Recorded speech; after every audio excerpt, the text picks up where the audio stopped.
निघाले मुखोट्या आणि मुखोट्या कोणत्या असेल तर जो कोणी तुझं यज्ञ पवित्र आणि गुप्त कोपी होते आणि तोच गुरु ठरण्यासाठी प्रभाव कुदर्पा ठरला. पंपा सरोवराच्या ठिकाणी तुझ्या निवासी भेट झाली. देवा तुझा जरी नतमस्तक झालो पण तुझ्या पायाच्या नखाग्रापासून मस्तकाचा ब्रह्मानंद आपण निरीक्षण केलं.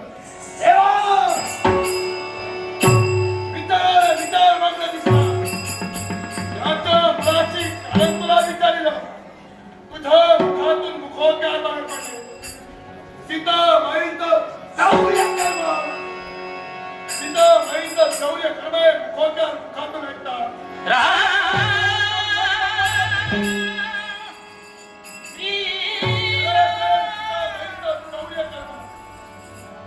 हे शौर्याच्या मुखातून बाहेर पडतात. लंकाधीश रावणाचं नाव नेत्रासमोर उभं राहिलं.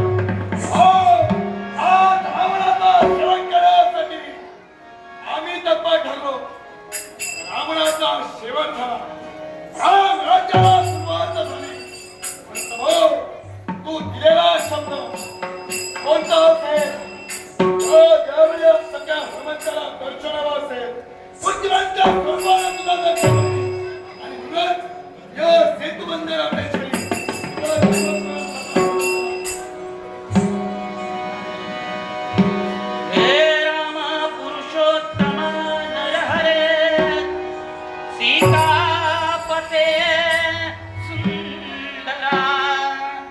लागो ध्यान तुझे सदैव मजला. सीता